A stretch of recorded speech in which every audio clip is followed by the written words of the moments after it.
Jetzt habe ich keinen Bock mehr gehabt, jetzt habe ich das alles abgeklemmt und ich akzeptiere es einfach. Es steht jetzt quasi 1:0 für die Lampen. Vielleicht habe ich irgendwann mal noch Muße, dass ich das wieder aufrupp und nochmal mache.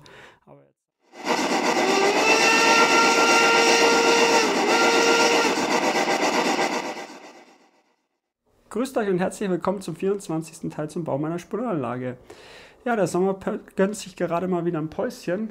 Daraufhin habe ich mir gedacht, ich gönne mir auch mal ein Päuschen vom Sommerpäuschen und habe meine V100 ein bisschen gealtert und ein bisschen ja, aufgemotzt, sage ich jetzt mal. Das Ganze war so ein bisschen eine Berg- und Talfahrt, aber da es mir schon länger im Kopf rumgegeistert ist, habe ich mir gedacht, das gehe ich jetzt mal an, das Thema über die Sommerpause. Und ja, das Ergebnis seht ihr jetzt dann. Ich wünsche euch viel Spaß beim Zusehen. Jetzt habe ich das Gehäuse abgeschraubt. Das waren insgesamt 8 Schrauben. Und jetzt kann ich das einfach so vorsichtig abheben. Und dann schaut das Ganze so aus. Als nächstes werde ich jetzt ein Bild machen vom Innenleben, wie es vorher ausschaut. Aber jetzt schraube ich vorher noch den Führerstand raus. Gut, dann mache ich ein Bild.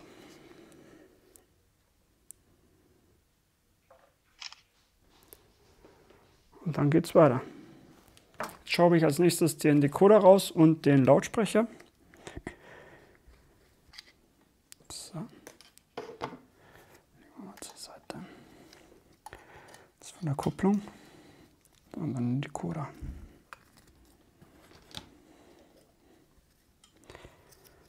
So, da haben wir den Strom vom Gleis. Der geht zum Motor. Ne, der geht auch zum Ding, zum Gleis. Der geht zum Motor. Genau. Gut. Dann schwinge ich den Lötkolben. So, dann löte ich mal ab. Dafür habe ich euch jetzt ein bisschen rangezoomt.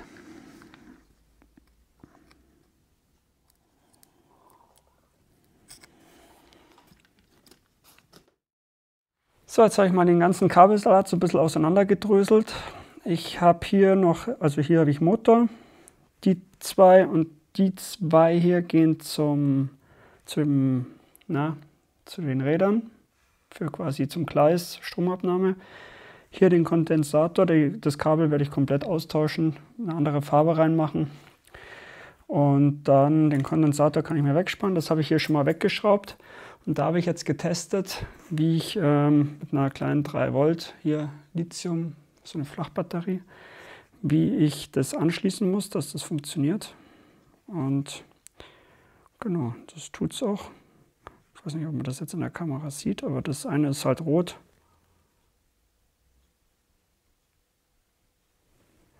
Und das andere ist weiß.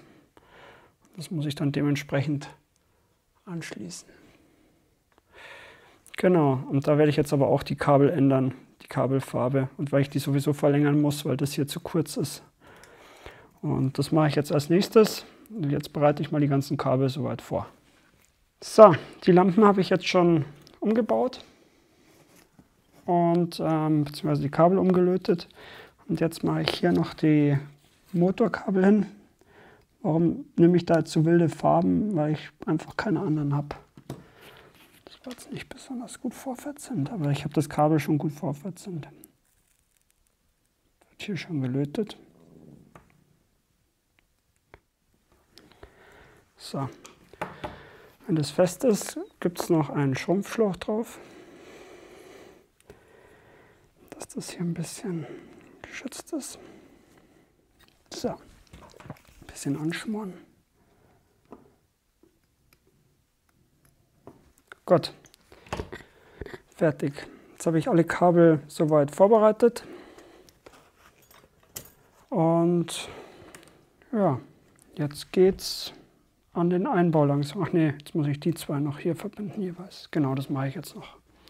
Zwischenzeitlich habe ich alle Kabel hingelötet und auch den Lautsprecher wieder eingebaut, die Lichter vorne und hinten umgelötet, also neue Kabel hingemacht. Jetzt muss ich dann alles am Decoder anschließen, den Decoder programmieren, beziehungsweise erst an der Adapterplatine hinlöten und dann den Decoder einbauen und dann auf dem Programmiergleis programmieren. Genau so ist es richtig. Genau, so schaut es jetzt aus. Es geht gut voran. Als nächstes habe ich mir einen Halter gebaut für meine Decoder-Platine, wo dann der Decoder reingesteckt wird. Da habe ich einfach hier aus Eisstielen und Schrumpfschläuchen was gebastelt, dass es halt möglichst nicht stromführend ist. Der alte hat nicht mehr gepasst. Der alte Halter, alter Falter. Und ja, jetzt fange ich mal an zu löten. Und zwar fange ich jetzt in meinem Fall hier hinten an, dass mir die Kabel dann nicht im Weg sind. Ich weiß nicht, ob man das so macht, aber ich mache es jetzt einfach mal so. Ich habe jetzt alles schon vorverlötet. Und jetzt schauen wir mal, was das wird. So, genau. Und das mache ich jetzt mit allen Kabeln. Jetzt habe ich mal alles nach bestem Wissen angeschlossen. Jetzt werde ich mal den Decoder aufstecken und dann mal testen. Dann werde ich es programmieren und schauen, ob es funktioniert, das Ganze. Da muss ich erstmal meinen Verhau hier aufräumen. Jetzt habe ich das Ganze mal eine gefühlte Ewigkeit mit unserem neuen Laptop versucht, da ging es nicht. Da hat es immer den Logprogrammer nicht erkannt. Und jetzt habe ich den uralt Laptop wieder startklar gemacht. Der ist halt ultra langsam. Da braucht es ewig, bis es alles downloadet und so. Aber zumindest funktioniert es jetzt. Und jetzt tut er, was er soll. Er programmiert jetzt gerade mal die Sounddatei für die V100. Und genau, jetzt schauen wir mal, was da rumkommt. Das ist halt eine V120 theoretisch, die es nur gibt bei ESU. Und ich hatte ja hier eine V110, also Punkt 10. Aber gut, jetzt gibt es erstmal nichts anderes. Ich mache die jetzt mal drauf, die Datei zum Testen. Und dann ja, schauen wir mal, wie es ausschaut und wie es sich anhört und ob es funktioniert und überhaupt und sowieso. So, nach langem Rumprobieren habe ich es jetzt geschafft. Jetzt ist es aufgespielt. Jetzt kann ich mal einen Test machen. Ich habe schon ein bisschen ausprobiert. Licht geht noch nicht. Das muss ich erst noch ein bisschen einstellen. Aber Motor springt schon mal an.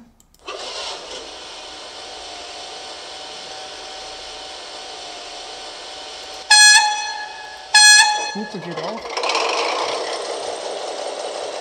Der Motor dreht auch in die richtige Richtung.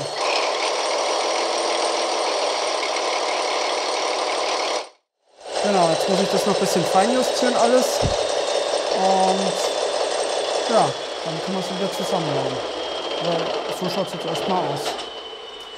Meine Lichtprobleme habe ich jetzt soweit in den Griff bekommen. Ich habe herausgefunden, dass ich bei meiner Platine am Decoder 2 Kabel falsch angelötet habe und daran lag es. Dann habe ich zwischenzeitlich noch die Innenbeleuchtung zusammengeballert, weil ich da nicht darauf geachtet habe, dass die keinen Vorwiderstand hat. Also falls ihr das auch machen wollt, achtet darauf. Und jetzt zeige ich euch mal, was lichttechnisch rausgekommen ist. Und zwar, das funktioniert jetzt alles, auch im Wechsel mit Rot, von vorn nach hinten. Das kann man jetzt, glaube ich, noch schöner abblenden, alles, dass das sanfter erlischt und so. Das muss ich jetzt alles noch schauen. Und die Innenbeleuchtung vom Führerhaus funktioniert auch wieder. Da habe ich eine eigene reingelötet.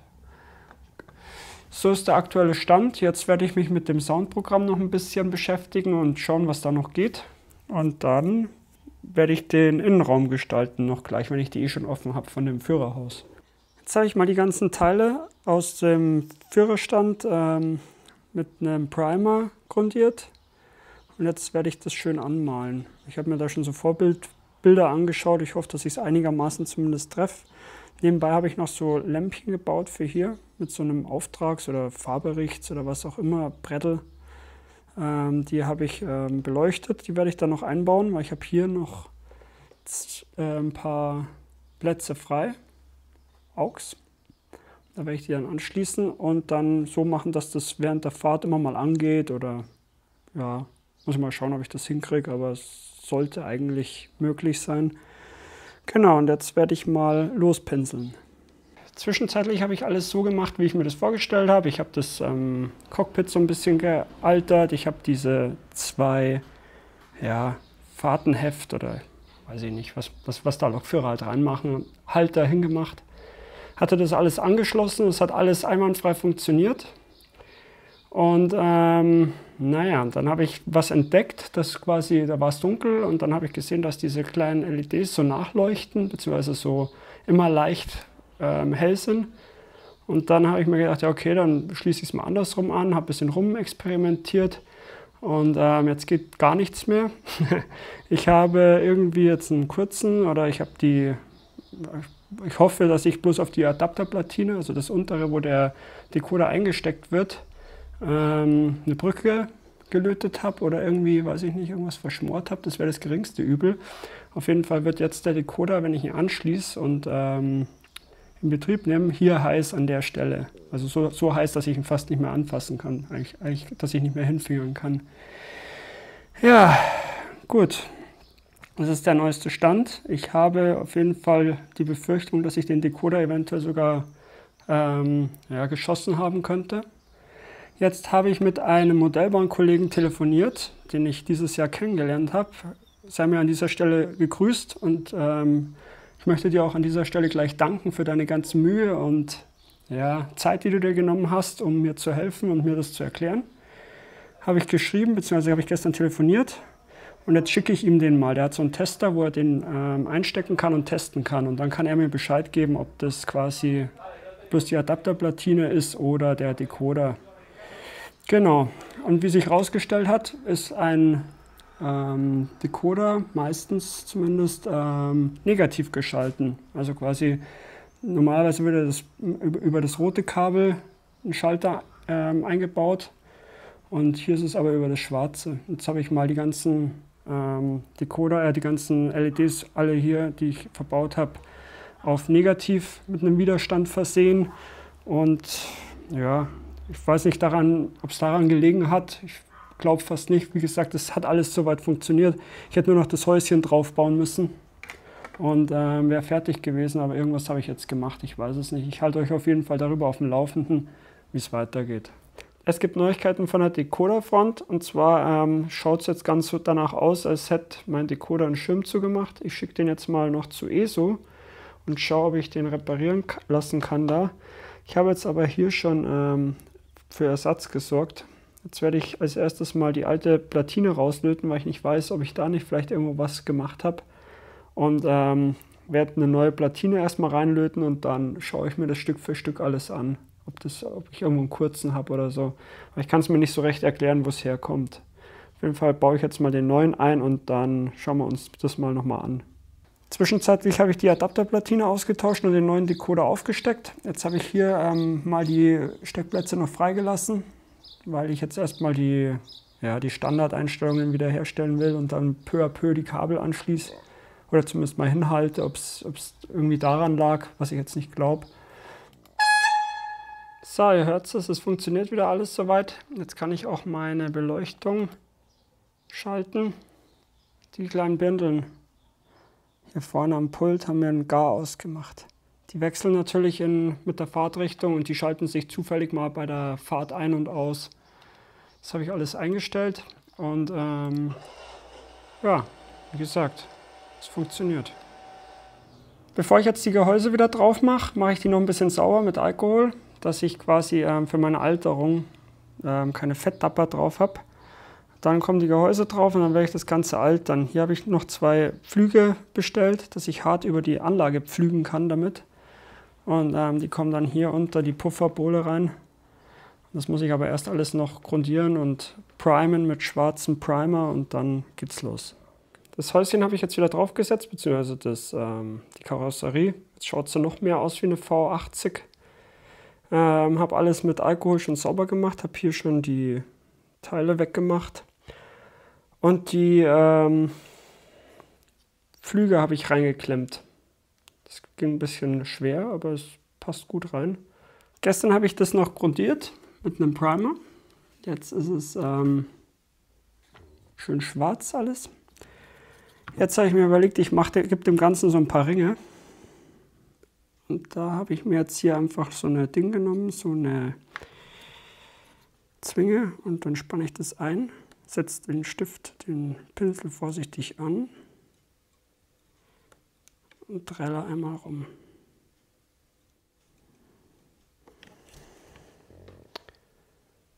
Naja, der ist nicht so schön geworden. Ich glaube, den mache ich nochmal neu. Aber vom Prinzip her soll es klar sein. Ich mache das jetzt nochmal neu und zeige euch das Ergebnis. So, meine Pufferringe sind soweit fertig. Ist jetzt nicht wie ab Werk, aber ich finde trotzdem recht passabel. Das wird ja noch gealtert und dann sieht man da eh nicht mehr viel. Was mich zu meinem nächsten Thema bringt, und zwar der Alterung. Mein absolutes leidenschaftliches Lieblingsthema. Dementsprechend kurz werde ich das alles halten. Jetzt werde ich als erstes mal die ganzen Teile hier, die ich schon vorbereitet habe, so ein bisschen anrosten und dann mich Stück für Stück vorarbeiten. Jetzt wollte ich gerade noch die, hier dieses Mask-Zeug für die Fenster auftragen, dass ich halt dann quasi altern kann. Dann habe ich gesehen, dass das eine Fenster eingedrückt war. Ja, man kann sagen, die Probleme reißen nicht ab. Das heißt, ich habe dann das Gehäuse wieder runter gemacht und habe halt quasi die Scheibe von innen wieder angedrückt und festgeklebt. Aber was ist passiert? Ich habe dann getestet, ob es funktioniert alles. Und jetzt hat die vordere Lampe, die ich installiert habe, beim Lokführer nicht mehr funktioniert. Jetzt habe ich keinen Bock mehr gehabt. Jetzt habe ich das alles abgeklemmt und ich akzeptiere es einfach. Es steht jetzt quasi 1-0 für die Lampen. Vielleicht habe ich irgendwann mal noch Muße, dass ich das wieder aufrupp und nochmal mache. Aber jetzt habe ich die Schnauze voll. Jetzt können sie mich quasi kreuzweise.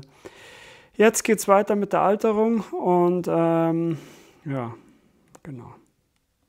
Jetzt habe ich soweit alles gealtert. Ich habe jetzt die Pufferringe hier noch mal ein bisschen weiter nach außen versetzt. Die waren zu mittig. Das habe ich dann erst hinterher gesehen.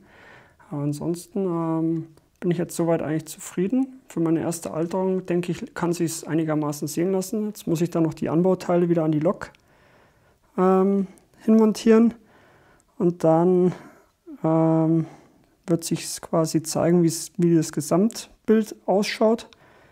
Hier fehlt jetzt noch das Dach, da habe ich ein neues bestellt. Und die Liquid Mask Schutzschicht muss ich noch abfriemeln überall. Aber ansonsten sind wir jetzt fast fertig mit der Alterung. Jetzt sind wieder alle Teile soweit angebracht. So schaut es jetzt aus. Das ist der aktuelle Stand. Ich muss sagen, es gefällt mir jetzt recht gut. Für dass es meine erste Alterung ist, bin ich auch echt zufrieden damit. Ich meine, das geht mit Sicherheit besser, aber es geht wahrscheinlich auch deutlich schlechter. Und man muss ja irgendwann mal damit anfangen. Hier oben den Propeller vom Lüfter habe ich auch gealtert, das hatte ich alles noch offen. Das Dach fehlt jetzt noch. Da kommt noch ein neues, das habe ich schon bestellt. Ich hoffe, das kommt bald. Und das wird dann auch noch schön gealtert. Nach meinem letzten Clip ist schon wieder einige Zeit vergangen. Ich habe jetzt in der Zeit die Kurzkupplung hingemacht. Die Schraubenkupplung habe ich hingemacht.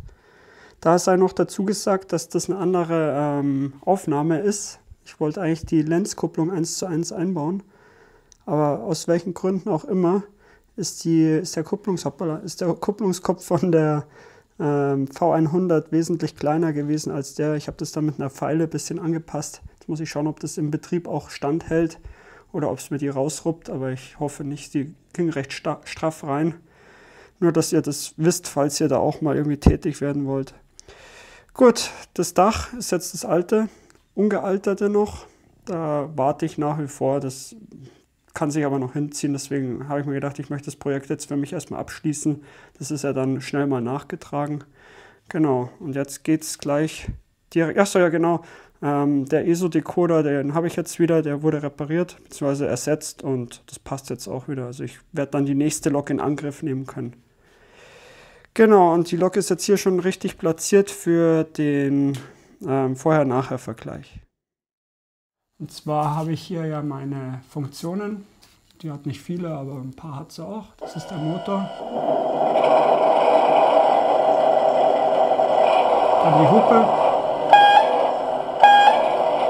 Glocke. Natürlich Licht. Vorne und hinten. Und Kupplung, die habe ich aber ausgebaut. Und dann hier, ich glaube, das ist Hilfsmotor. Und dann noch eine Innenbeleuchtung. Genau, und jetzt fahre ich mal an.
da fehlt jetzt natürlich noch die Feinabstimmung, aber das mache ich dann mal, wenn ich die Strecke voll nutzen kann, weil die ist ja momentan abgedeckt. Da werde ich das mal alles fein einstellen.